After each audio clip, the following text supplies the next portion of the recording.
Hi, I'm Craig Baldwin. I'm the director of Columbinus. So actually, a fellow classmate of mine from Juilliard, when I was at Juilliard, reminded me the other day that it happened while we were in school together, which I had forgotten. I don't remember the exact day it happened, but I do remember that as a class of theater students, we thought it was something that we should be talking about as a theater community. And we didn't. It passed by and we all sort of swept it under the carpet, as I think a lot of people like to do with events like this. And here I am, God, 12 years later, 15 maybe, 15 years later, you know, working on a theater piece about Columbine. So I eventually got around to it. One of the big things I discovered when researching the show was that there is an incredible amount of information out there about Columbine. Actually, much more than I thought. When I started working on it, I assumed it was going to be difficult to find specific information.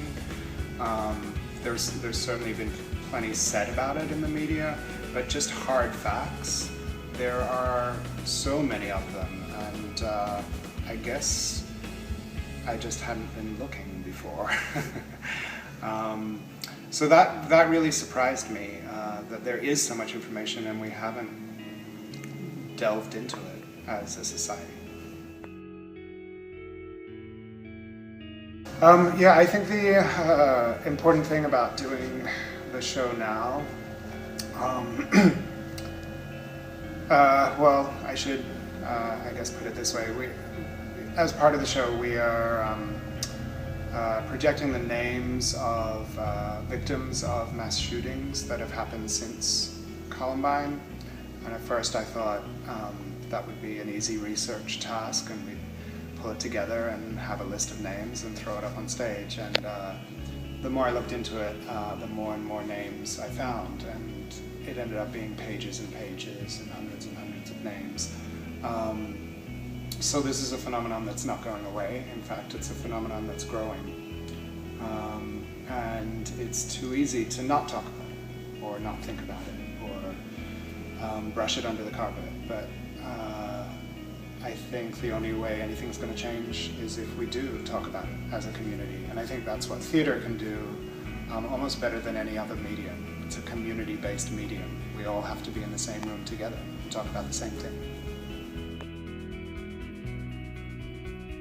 You know, I think the show is just as much about how we interact as humans socially, as American humans socially, as it is about Columbine. It takes the sort of microcosm of a high school, which is already a little microcosm of a society, and it asks, how do we treat each other? How do we listen to each other? How do we judge each other? How do we step into each other's shoes and try to think how another person thinks? And I think Columbine is a way of talking about that, where the stakes are really high. Perhaps if we listen to more of our high school kids, we'll learn more about the kind of pressures, the kind of mental health issues, and the kind of problems that lead to these kind of shootings.